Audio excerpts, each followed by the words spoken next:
നമസ്കാരം. ഒരു വശത്തെ ലോകത്തിലെ ഏറ്റവും വലിയ സൈനിക ശക്തിയായ അമേരിക്കയും ഇസ്രായേലും, മറുവശത്താകട്ടെ ഇറാൻ എന്ന ഒറ്റ രാജ്യം. 2 നാൾ കൊണ്ട് ഇറാനെ ഇപ്പൊ തീർത്തുകളയുമെന്ന് പറഞ്ഞ അമേരിക്കയും ഇസ്രായേലും നടത്തിയ ആക്രമണത്തിന്റെ ബാക്കിപത്രം എന്താണ്? ഇറാന്റെ സൈനിക ശേഷി പൂർണ്ണമായും തകർന്നടിഞ്ഞു എന്നായിരുന്നു ട്രംപിന്റെ അവകാശവാദം. ഇറാന്റെ പ്രതിരോധ ശേഷി ഏതാണ്ട് ഇല്ലാതായി എന്നും US സൈന്യം, അതായത് സൈനിക കമാൻഡർ, അവകാശപ്പെടുന്നുണ്ട്. ഇസ്രായേലിന്റെ അവകാശവാദവും മറ്റൊന്നല്ല, ഇതുതന്നെയാണ്. എന്നാൽ കാര്യങ്ങൾ അങ്ങനെയല്ല എന്നാണ് അമേരിക്കൻ രഹസ്യാന്വേഷണ വിഭാഗം ഇപ്പോൾ വ്യക്തമാക്കുന്നത്. ഇറാൻ തീർന്നു എന്നും ഇനി വർഷങ്ങളോളം അവർക്ക് തിരിച്ചു വരാനാവില്ല എന്ന് ഉറപ്പിച്ചു പറഞ്ഞ് ആഹ്ലാദ പ്രകടനം നടത്തിയ അമേരിക്കയും ഇസ്രായേലും ഇപ്പോൾ അക്ഷരാർത്ഥത്തിൽ വലിയൊരു ഞെട്ടലാണ്. കാരണം വെറും ആഴ്ചകൾക്ക് മുമ്പ് ഇറാന്റെ സൈനിക ശേഷി പൂർണ്ണമായും തച്ചുടച്ചു എന്നായിരുന്നു അമേരിക്കയുടെയും ഇസ്രായേലിന്റെയും അവകാശവാദം. ഇപ്പോ ആ അവകാശവാദങ്ങളെല്ലാം അപ്പാടെ മാറിമറിഞ്ഞു. പശ്ചിമേഷ്യൻ മണ്ണിൽ വീണ യുദ്ധത്തിന്റെ കനലുകൾ പൂർണ്ണമായും അടങ്ങുന്നതിനു മുമ്പേ തകർന്നടിഞ്ഞ ചാരത്തിൽ നിന്നും ആരും പ്രതീക്ഷിക്കാത്ത വേഗതയിൽ ആ സൈനിക യന്ത്രം വീണ്ടും ഉയർത്തെഴുന്നേൽക്കുകയാണ്. ഏപ്രിൽ ആരംഭിച്ച 6 ആഴ്ചത്തെ വെടിനിർത്തൽ കാലയളവിനിടെ തന്നെ ഇറാൻ ഡ്രോൺ നിർമ്മാണം പുനരാരംഭിച്ചിരുന്നു. അമേരിക്കയും ഇസ്രായേലും ചേർന്ന് നടത്തിയ ആക്രമണങ്ങൾ ഇറാന്റെ സൈനിക ശേഷിയെ വർഷങ്ങളോളം പിന്നോട്ടടിക്കുമെന്നായിരുന്നു ആദ്യം കരുതപ്പെട്ടിരുന്നത്. അതായിരുന്നു അവരുടെ കണക്കുകൂട്ടലും. എന്നാൽ അത് യാഥാർത്ഥ്യം അല്ലെന്നും ഇപ്പോൾ വ്യക്തമായി. അമേരിക്കൻ ഇന്റലിജൻസുമായി ബന്ധപ്പെട്ട നിരവധി വൃത്തങ്ങൾ പറയുന്നത് ഇപ്രകാരമാണ്. അതായത് ഇറാന്റെ സൈന്യം പ്രതീക്ഷിച്ചതിലും വളരെ വേഗത്തിലാണ് പുനർനിർമ്മാണം നടത്തുന്നത് എന്നാണ്. ചില വിലയിരുത്തലുകൾ അനുസരിച്ച് വെറും 6 മാസത്തിനുള്ളിൽ തന്നെയാണ് ഇറാന് പൂർണ്ണ ഡ്രോൺ ആക്രമണ ശേഷി തിരികെ നേടാനാകും. കൂടുതൽ സമയമൊന്നും ആവശ്യം വേണ്ടിവരില്ല. ഇത് വെറും സൈനിക പുനർനിർമ്മാണമല്ല, ഒരു രാഷ്ട്രീയ സന്ദേശം കൂടിയാണ്.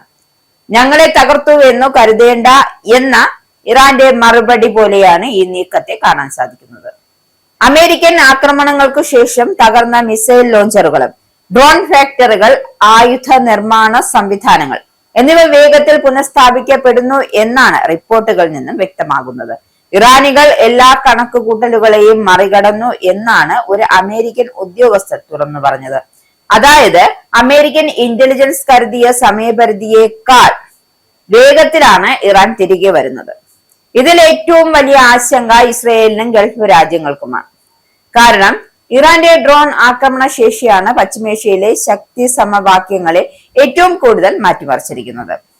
കുറഞ്ഞ ചിലവിൽ വൻ നാശനഷ്ടം വിതയ്ക്കാൻ കഴിയുന്ന ഷാഹദെ പോലുള്ള ഡ്രോണുകൾ ഇതിനകം ലോകത്തിന്റെ ശ്രദ്ധ പിടിച്ചുപറ്റിയവയാണ്. യുദ്ധം വീണ്ടും ആരംഭിച്ചാൽ മിസൈലുകളെക്കാൾ വേഗത്തിൽ ഡ്രോൺ ആക്രമണങ്ങളിലൂടെ ഇറാൻ തിരിച്ചടിക്കുമെന്നാണ് ഇപ്പോഴത്തെ വിലയിരുത്തൽ. പ്രത്യേകിച്ച് ഹോർമോസ് കടലെടുക്ക് മേഖലയിൽ കപ്പൽ ഗതാഗതത്തിനും ഗൾഫ് രാജ്യങ്ങളിലെ എണ്ണ സൗകര്യങ്ങൾക്കും ഇത് വലിയ ഭീഷണിയാകും. അതേസമയം റഷ്യയുടെയും ചൈനയുടെയും പിന്തുണയും ഇറാന്റെ വേഗത്തിലുള്ള പുനർനിർമ്മാണത്തിന് പിന്നിലുണ്ട് എന്നാണ് റിപ്പോർട്ടുകൾ ചൂണ്ടിക്കാട്ടുന്നത്. പ്രത്യേകിച്ച് ചൈന ഇറാന് മിസൈൽ നിർമ്മാണത്തിന് ആവശ്യമായ ഘടകങ്ങൾ നൽകുന്നത് തുടരുകയാണ് എന്ന് അമേരിക്കൻ ഇന്റലിജൻസ് വിലയിരുത്തലുകൾ പറയുന്നു. നിലവിലുള്ള ഉപരോധങ്ങൾ കാരണം ഇത് പരിമിതമായിരിക്കാം എങ്കിലും യുദ്ധകാലത്ത് പോലും ഇറാന്റെ വിതരണ ശൃംഖല പൂർണ്ണമായും തകരാത്തതിന്റെ തെളിവായാണ് ഇത് കണക്കാക്കപ്പെടുന്നത്. ഇസ്രായേൽ പ്രധാനമന്ത്രി ബെഞ്ചമിൻ നെതന്യാഹു തന്നെയാണ് അടുത്തിടെ ചൈന ഇറാന് മിസൈൽ നിർമ്മാണ ഘടകങ്ങൾ നൽകുന്നു എന്ന ആരോപണം ഉന്നയിച്ചിരുന്നത്. എന്നാൽ ചൈന ഈ ആരോപണങ്ങളെ നിഷേധിച്ചിരുന്നു. അമേരിക്കൻ സൈനിക നേതൃത്വം പറയുന്നതനുസരിച്ചാണെങ്കിൽ ഇന്റലിജൻസ് റിപ്പോർട്ടുകൾ തമ്മിലുള്ള വൈരുദ്ധ്യം ഇപ്പോൾ വലിയ ചർച്ചയായി മാറിയിട്ടുണ്ട്. സെൻകോ മേധാവി അഡ്മിറൽ ബ്രാൻഡ് കൂപ്പർ കോൺഗ്രസിൽ പറഞ്ഞത് അമേരിക്കൻ ആക്രമണങ്ങൾ ഇറാന്റെ പ്രതിരോധ വ്യവസായ അടിസ്ഥാനത്തിന്റെ 90% നശിപ്പിച്ചു കഴിഞ്ഞു എന്നാണ്. അത് വർഷങ്ങളോളം പുനഃസ്ഥാപിക്കാനാകില്ല എന്നും. എന്തായാലും അതേസമയം അമേരിക്കൻ ഇന്റലിജൻസ് റിപ്പോർട്ടുകൾ പറയുന്നത് വർഷങ്ങളല്ല, മാസങ്ങൾ മാത്രം മതിയാകും. അതായത് അവർക്ക് പൂർണ്ണ രൂപത്തിൽ, അതായത് പൂർണ്ണ ശക്തിയിൽ അല്ലെങ്കിൽ അതിന്റെ 10 മടങ്ങ് തിരിച്ചെത്താൻ എന്നാണ്. എന്തായാലും മറ്റൊരു ഞെട്ടിക്കുന്ന വിവരവും പുറത്തു വന്നിട്ടുണ്ട്. US ആക്രമണങ്ങളെ അതിജീവിച്ച് ഇറാന്റെ മിസൈൽ ലോഞ്ചറുകളിൽ പകുതിയിലധികവും ഇപ്പോഴും നിലനിൽക്കുന്നുണ്ട്. ചിലതാവട്ടെ ആക്രമണ സമയത്ത് മണ്ണിനടിയിൽ ഒളിപ്പിച്ചിരിക്കുന്നതാകാമെന്നും വെടിനിർത്തൽ കാലത്ത് അവ വീണ്ടും പുറത്തെടുത്തിരിക്കാം എന്നാണ് പൊതുവെ ഉള്ള ഒരു വിലയിരുത്തൽ. ആയിരക്കണക്കിന് ഇറാനിയൻ ഡ്രോണുകൾ ഇപ്പോഴും സജീവമാണ് എന്നാണ് ഇന്റലിജൻസ് റിപ്പോർട്ടുകൾ ചൂണ്ടിക്കാട്ടുന്നത്. കൂടാതെ ഹോർമോസ് കടലിടുക്കിനെ നിയന്ത്രിക്കാൻ സഹായിക്കുന്ന തീരദേശ ക്രൂയിസ് മിസൈൽ സംവിധാനങ്ങളും ഭൂരിഭാഗവും കേടുകൂടാതെ തുടരുന്നു എന്നാണ് പുറത്തുവരുന്ന റിപ്പോർട്ട്. ഇതെല്ലാം ചേർത്ത് വെച്ച് നോക്കുമ്പോൾ ഉരുത്തിരിയുന്ന മറ്റൊരു കാര്യം, അമേരിക്കയും ഇസ്രായേലും ചേർന്ന് നടത്തിയ ആക്രമണങ്ങൾ ഇറാനെ ലവലേശം പോലും തകർത്തിട്ടില്ല, മറിച്ച് താൽക്കാലികമായി മാത്രം പിന്നോട്ടടിച്ചു എന്നാണ് നമുക്ക് മനസ്സിലാക്കാൻ സാധിക്കുന്നത്. യുദ്ധം അവസാനിച്ച ഉടൻ തന്നെ പുനർനിർമ്മാണത്തിലേക്ക് ഇറങ്ങാനുള്ള ഒരു ശേഷിയും പുറം രാജ്യങ്ങളുടെ പിന്തുണയും ദീർഘകാല ഉപരോധങ്ങൾക്കിടയിൽ നിലനിന്ന പ്രതിരോധ വ്യവസായ സംവിധാനവും ഇറാനെ വീണ്ടും അപകടകാരിയാക്കുകയാണ്.